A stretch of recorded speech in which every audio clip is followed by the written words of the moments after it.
ایک بھائی کا سوال ہے، قبر پرستی سے کیا مراد ہے اور کیا تبلیغی جماعت قبر پرست جماعت ہے؟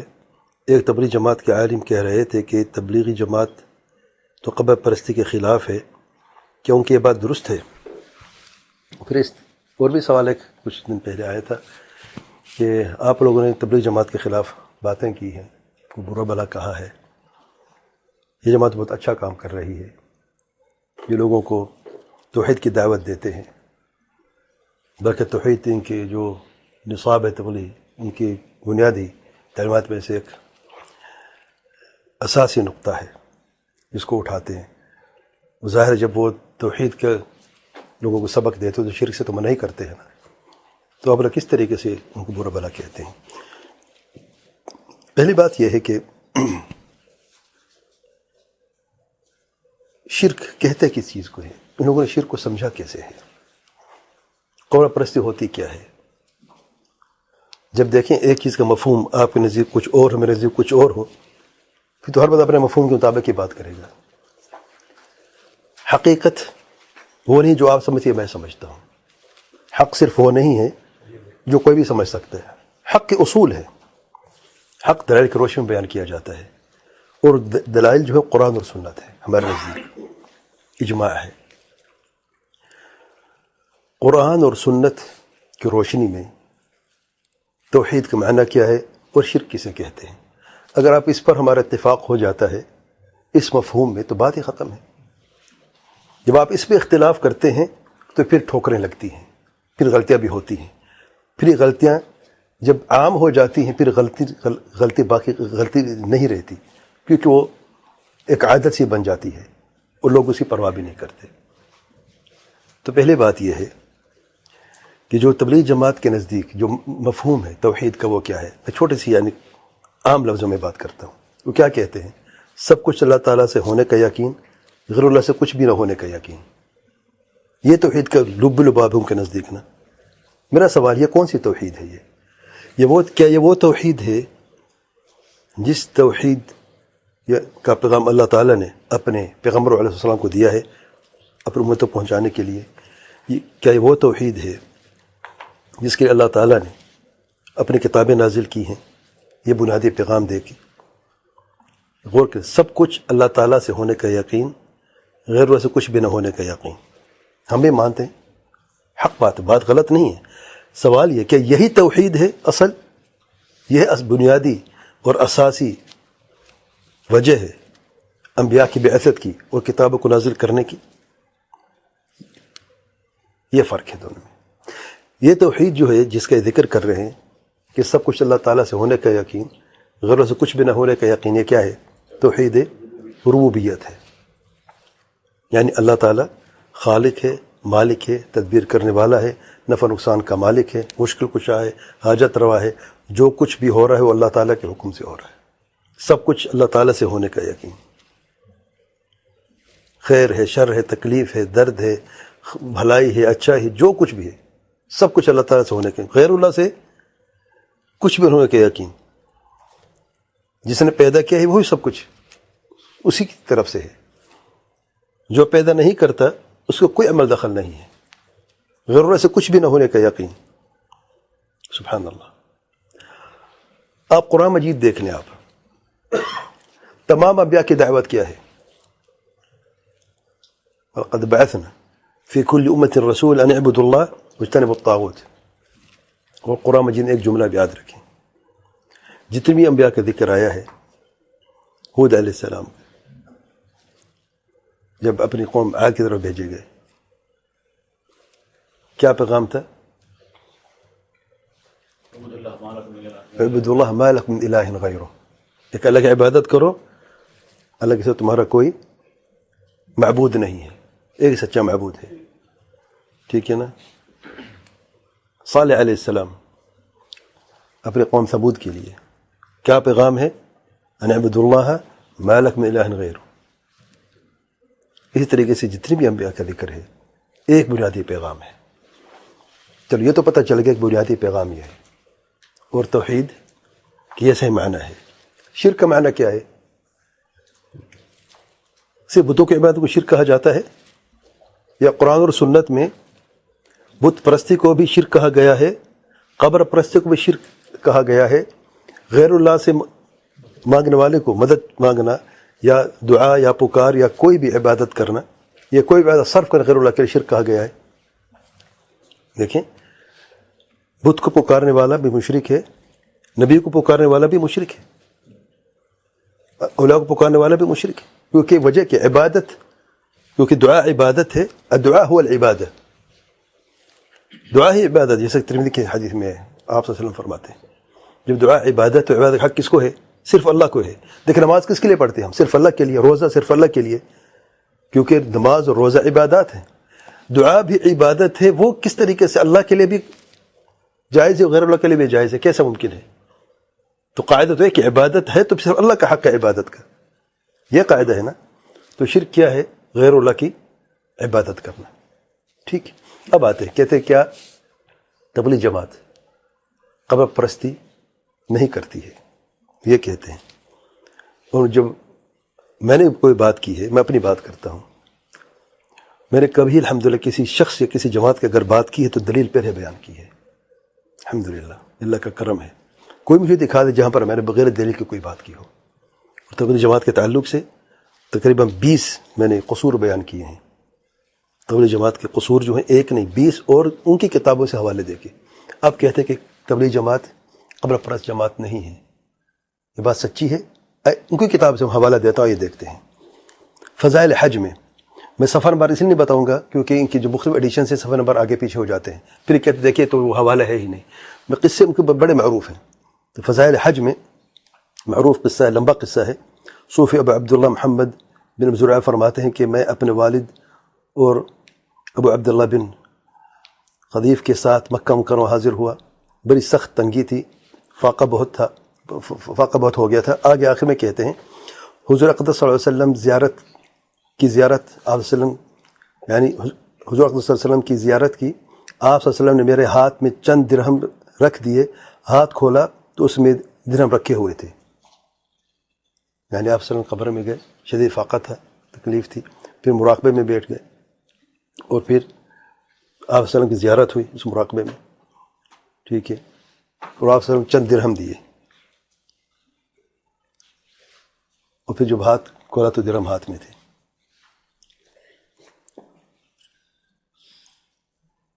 یعنی مانگا کیا؟ مراقبے سے لے کیا کہا؟ کہتے ہیں اور عرض کیا یا رسول اللہ میں آج آپ کا مہمان ہوں، یہ عرض کر کے وہی مراقبے میں بیٹھ گئے۔ تھوڑی دیر بعد مراقبے سے سر اٹھایا، اور سر اٹھانے کے بعد کبھی رونے لگتے اور کبھی ہنسنے لگتے۔ کسی نے اس کا سبب پوچھا تو کہنے لگے کہ میں حضور صلی اللہ علیہ وسلم کی زیارت کی، آپ صلی اللہ علیہ وسلم نے میرے ہاتھ میں چند درہم رکھ دیے، ہاتھ کھولا تو اس میں درہم رکھے ہوئے تھے۔ کہتے ہیں صوفی جی کہتے ہیں کہ حق تعالی شانہ نے ان میں اتنی برکت فرمائی کہ ہم نے شیراز لوٹنے تک اس میں سے خرچ کیا، ان جو چند درہم تھے۔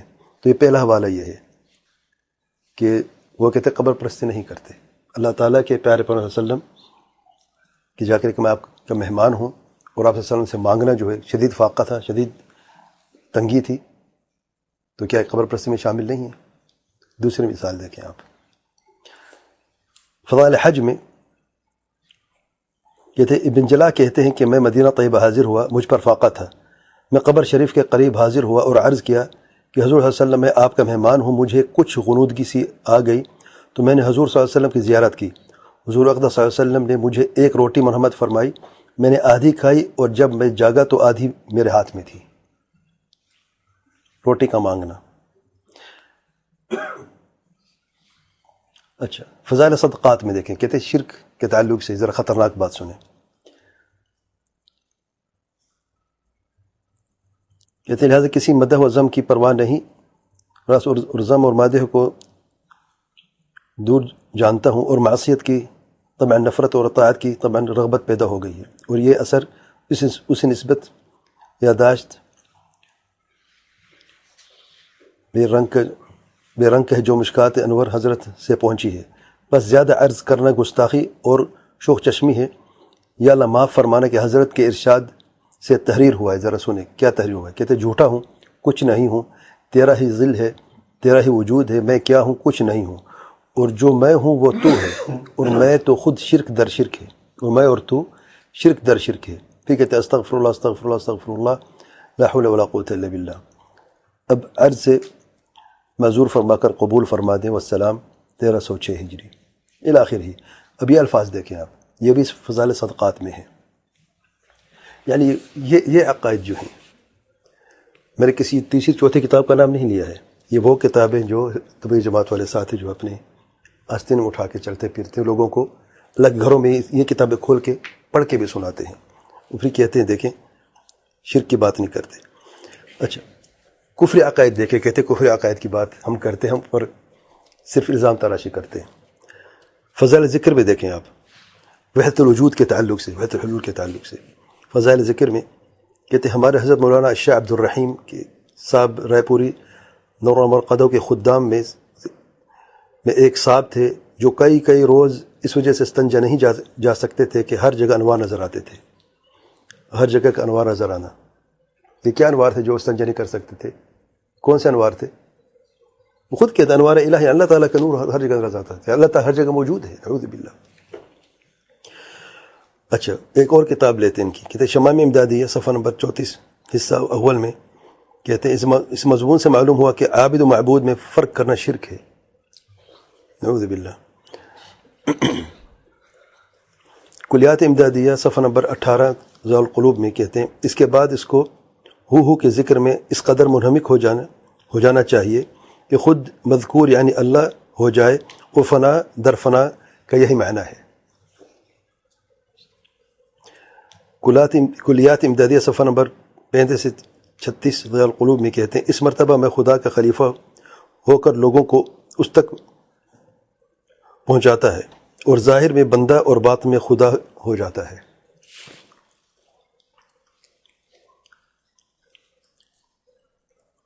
تذکرۃ الرشید جلد نمبر 2 صفحہ 266.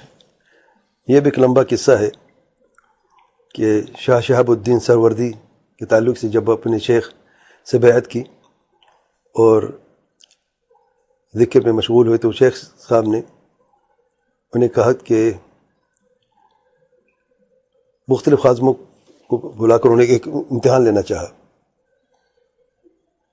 کہ ایک مرغ لو اور ایسی جگہ ذبح کو جہاں پر کوئی نہ ہو، امتحان لینے کے لیے.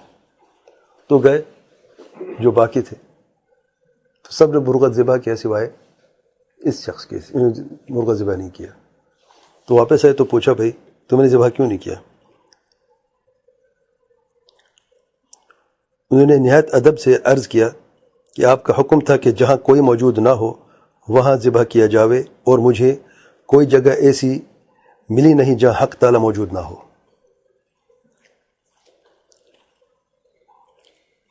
یہ عقیدہ ہے. بہرحال اور بھی کافی ہیں، تو صرف یہ چند چیزیں تھیں. اب یہ عقائد اور شرک کا یہ مفہوم کہ ہم قبر پرستی نہیں کرتے، یہ جماعت قبر پرستی نہیں کرتی، یہ آپ کے سامنے ہے. اور معتبر ترین کتاب فضائل حج، فضائل صدقات، فضائل ذکر سے یہ حوالے دیے ہیں. باقی کتابیں کا ذکر میں نے کیا ہے، یہ بھی ان کی معتبر کتابیں ہیں. وہ ابھی آپ دیکھیں گے تو بہت کچھ ہے. ارواح ثلاثہ کے میں نے حوالے دیے تھے، اگر آپ تبلیغ جماعت کے جو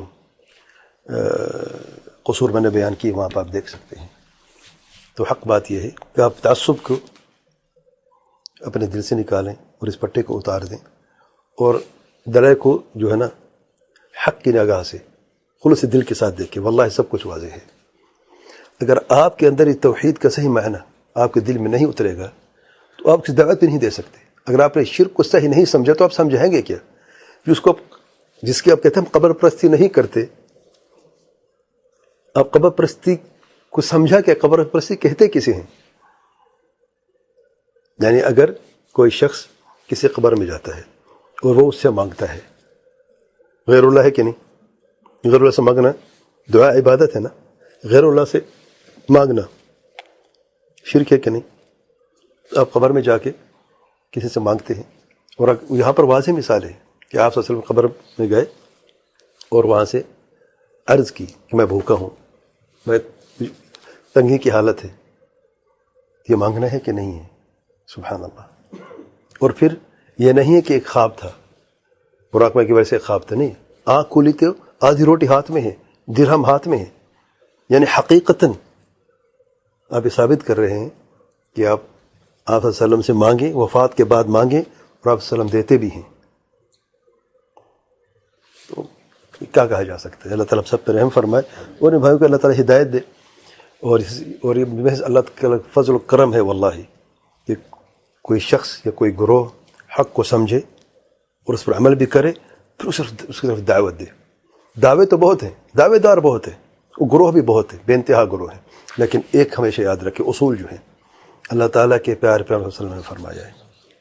یہودیوں کو 71 فرقے بنے، نصارہ کے 72 فرقے بنے، میری امت کے 73 فرقے بنیں گے، سارے کے سارے جہنمی سوائے ایک فرقے کے۔ کون سا فرقہ ہے؟